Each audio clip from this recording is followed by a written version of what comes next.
This channel does not promote any violence, harmful, or illegal activities. All content provided by this channel is meant for an educational and information purpose only. মইপিঠে আক্রান্ত সেই গণেশ সাবলকে এবারে নিয়ে আসা হয়েছে কলকাতার এসএসকেএমে একেবারে বন দপ্তরের কর্মী। এই গণেশ সাবল মইপিঠে বাঘের আতঙ্ক ছড়াতেই সেখানে বন দপ্তরের কর্মীরা হাজির হন এবং সে তখনই সহসা একটি বাঘ ঝাঁপিয়ে পড়ে এই গণেশ সাবলের ওপর এবং তার ঘাড়ে কামড়ও দেয়। আপনারা দেখছেন সেই ছবি। আমরা প্রথম এই ছবিটি দেখেছিলাম আর+ নিউজে, যেখানে এই গণেশ সাবলের মাথা বাঘের মুখের মধ্যে। তার সহকর্মীদের তৎপরতায় অবশেষে বাঘটির কাছ থেকে ছাড়িয়ে আনতে সক্ষম হন তারা এবং স্থানীয় একটি হাসপাতালে নিয়ে যাওয়া হয়। অবস্থার অবনতি হওয়ায় তাকে কলকাতার এসএসকেএমে স্থানান্তরিত করা হয়েছে। বাঘের হামলায় আক্রান্ত বনকর্মী, তাকে নিয়ে আসা হলো কলকাতার এসএসকেএমে। আক্রান্ত এই ব্যক্তির নাম গণেশ সাবল। মইপিঠে এই বাঘ আক্রান্তের ঘটনা ঘটে হঠাৎই। সেখানে জঙ্গল থেকে বেরিয়ে আসে বাঘ, কারণ সেখানে বাঘের আতঙ্ক ছড়াতে বন দপ্তরের কর্মীরা গতকাল রাত্রি সেখানে যান জোটে। এরপরেই কিন্তু সেখানে হঠাৎ করে একটি বাঘ বেরিয়ে এসে কামড় বসায় এই গণেশ সাবলের ঘাড়ে। আমাদের সঙ্গে রয়েছেন আমাদের প্রতিনিধি সুচারু মিত্র। সুচারু, আহত এই ব্যক্তি, বাঘের কামড়ে আহত এই ব্যক্তি গণেশ সাবলকে নিয়ে কি বলছে এসএসকেএম? প্রবীর, তার আঘাত শরীরের বিভিন্ন জায়গায় রয়েছে এবং যেটা আমরা জানতে পারছি যে এসএসকেএম এর ট্রমা কেয়ার ইউনিটে এই মুহূর্তে তার বেশ কিছু গুরুত্বপূর্ণ কয়েকটি টেস্ট চলছে। গণেশ সাবল বন দপ্তরের কর্মী, কিন্তু অনেকেরই দাবি যে বন দপ্তরের স্থায়ী কর্মী নয়। গ্রামে যেভাবে হুলা পার্টি থাকে বা টাইগার রেস্কিউ টিম থাকে, সেই টাইগার রেস্কিউ টিমের সদস্য এই গণেশ সাবল। যখন এই বাঘের উপদ্রব হয় সুন্দরবনের বিভিন্ন অঞ্চলে, যে ঠিক যেমনটা ভাবে মইপিঠে কয়েকদিন ধরে বাঘের উপদ্রব ছিল, এই সময় এই টাইগার রেস্কিউ টিমকে বাঘ তাড়ানোর জন্য দায়িত্ব দেওয়া হয়। একেবারে এদের প্রশিক্ষণ নিয়ে প্রশ্ন রয়েছে, পদ্ধতি নিয়ে প্রশ্ন রয়েছে, যে লাঠিসোঁটা নিয়ে তারা বাঘ তাড়াতে গিয়েছিল। সুচারু, শুনতে পাচ্ছ? কথা বলছিলাম আমাদের প্রতিনিধি সুচারু মিত্রর সঙ্গে এবং আপনাদেরকে আরো একবার জানিয়ে রাখি, বাঘের কামড়ে আহত এই গণেশ সাবল, তাকে নিয়ে আসা হয়েছে কলকাতার এসএসকেএমে। মইপিঠে বাঘের আতঙ্ক ছড়ায়, সেখানে বন দপ্তরের কর্মীরা হাজির হন। আজকে সেখানে হঠাৎ বাঘটি বেরিয়ে এসে একেবারে প্রথমে থাবা বসায় এবং তারপরে কামড় দেয়। সুচারু, তুমি যেমনটা বলছিলাম যে এই গণেশ সাবল বন দপ্তরের কর্মী, কিন্তু অনেকেই দাবি করছেন যে তিনি বন দপ্তরের টাইগার রেস্কিউ টিমের সদস্য, অর্থাৎ গ্রামে গ্রামে যে হুলা পার্টি থাকে সেই হুলা পার্টির সদস্য। বিভিন্ন ক্ষেত্রে বাঘ তাড়ানোর কাজে এই টাইগার গ্রামেরই মৎস্যজীবীদের বিভিন্ন প্রশিক্ষণ দিয়ে নামানো হয়। কিন্তু প্রশ্ন উঠছে বন দপ্তরের প্রশিক্ষণ নিয়ে, যে লাঠি সোঁটা নিয়ে একটি হিংস্র বাঘকে তাড়াতে গেলেন গণেশ সাবলের মতো আরো অন্যান্য কর্মীরা এবং মইপিঠের একটি গ্রামে, সেই গ্রামের মধ্যে তারা প্রবেশ করলেন। গ্রামের মধ্যে প্রবেশ করার পর 8-10 জন মিলে সেই ধানের ক্ষেতকে ঘেরার চেষ্টা করলেন। প্রশ্ন উঠছে তাদের কাছে কোনো মানে ট্রেন্ড করা কোনো অস্ত্র কিছুই নেই এবং লাঠি সোঁটা নিয়ে তারা নেমে পড়লেন বাঘ তাড়াতে। ফলে যেটা হয়, ঠিক সেই সময় বাঘ অতর্কিতে আক্রমণ চালায় এবং সেই আক্রমণের সামনে যে ব্যক্তির সঙ্গে আপনি কথা বলছেন তিনি আপনার কলটি হোল্ডে। অসংখ্য ধন্যবাদ আমাদের সঙ্গে থাকবার জন্য। কথা বলছিলাম আমাদের প্রতিনিধি সুচারু মিত্রর সঙ্গে এবং তা থেকেই আপনারা বিস্তারিত শুনলেন।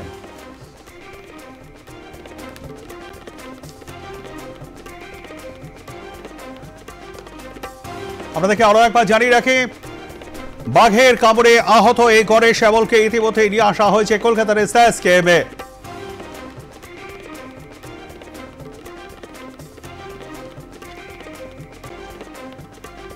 আশঙ্কাজনক অবস্থায় তিনি এসএসকেএমে এই মুহূর্তে চিকিৎসাধীন। আহত এই বনকর্মীর দাদা মঙ্গল সামল তিনি কি বলেছেন সেটা একবার শুনবো। বাঁচাতে গিয়ে এনাকে অ্যাক্সিডেন্ট হাত দিয়েছে। হ্যাঁ, আপনি ছিলেন, আপনি সঙ্গে ছিলেন? তা আপনারা আমাদের 32 জন কি নিয়ে গেছিলেন? কি নিয়ে? হাতে হাতে না, সব বাড়ি আছে। হাতে কি ছিল? বাড়ি, লাঠি। লাঠি ঘুম পাড়ানি বন্দুক কোথায় ছিল? ঘুম পাড়ি বন্দুক এখন যত না ওকে ঘেরা হচ্ছে জাল দিয়ে, তাতে ঘুম পাড়ানো বন্দুক রাখ। তাহলে তো খুব রিস্ক নিয়ে আপনাদের। হ্যাঁ, আমরা খুব রিস্ক নিয়ে কাজ করি। এটা বলছি কতজন ছিলেন আপনারা? আমরা 32 জন। কি এরকম লাঠি নিয়ে তাড়িয়েছেন? এর আগে বহুতবার বাঁচাতে গিয়ে। আপনারা শুনলেন মঙ্গল সামল, আহত ওই বনকর্মীর দাদা ঠিক কি বলেছেন। এর আগেও এরকম ঘটনা ঘটেছে এবং তারা তাড়িয়েছেন। লাঠি থাকে তাদের হাতে, ঘুম পাড়ানি বন্দুক থাকে না এই সময়। আমরা এই নিয়ে আরো বিস্তারিত জেনে নেবার চেষ্টা করবো। আমরা চলে যাব আমাদের প্রতিনিধি বিশ্বজিৎ নস্করের কাছে। বিশ্বজিৎ, ঠিক কি ঘটেছিল একটু যদি বিস্তারিত জানাও। দেখে একেবারেই কিন্তু আজ গতকাল কিন্তু বিকালে যে বাঘ জঙ্গলে ঢুকেছিল সেখানে কিন্তু এই যে কুলতলির মইপিটের যে নগেনা বাঘ সেখানে কিন্তু এর আগেও কয়েকবার ঢুকেছিল, কিন্তু গতকাল গ্রামবাসীদের কথা মতো কিন্তু বনকর্মীরা আছে, তারা কিন্তু বাঘটাকে ট্রেস করার পরে কিন্তু সেখানে কিন্তু তারা আপাতত সেখানে কিছুটা জাল দেয়। তারপরে কিন্তু রাতেই সেখানে বনকর্মীরা সেখানে পাহারা দেয় বা রাতের এলাকার যারা রয়েছে তারা ডিউটি করে। কিন্তু আজ সকাল থেকে যখন তার জাল ঘেরা চলছে, তার পাশাপাশি বনকর্মীরা তারা যখন দেখতে পায় যে জঙ্গলের ওই মাথায় বাঘ রয়েছে, তখন তাদের ছুটতে শুরু করে। বাঘও যেমন তার প্রাণ ভয়ে ছুটতে শুরু করে, তারাও কিন্তু সেই যে ধান সেই ক্ষেত দিয়ে তারা ছুটতে শুরু করে।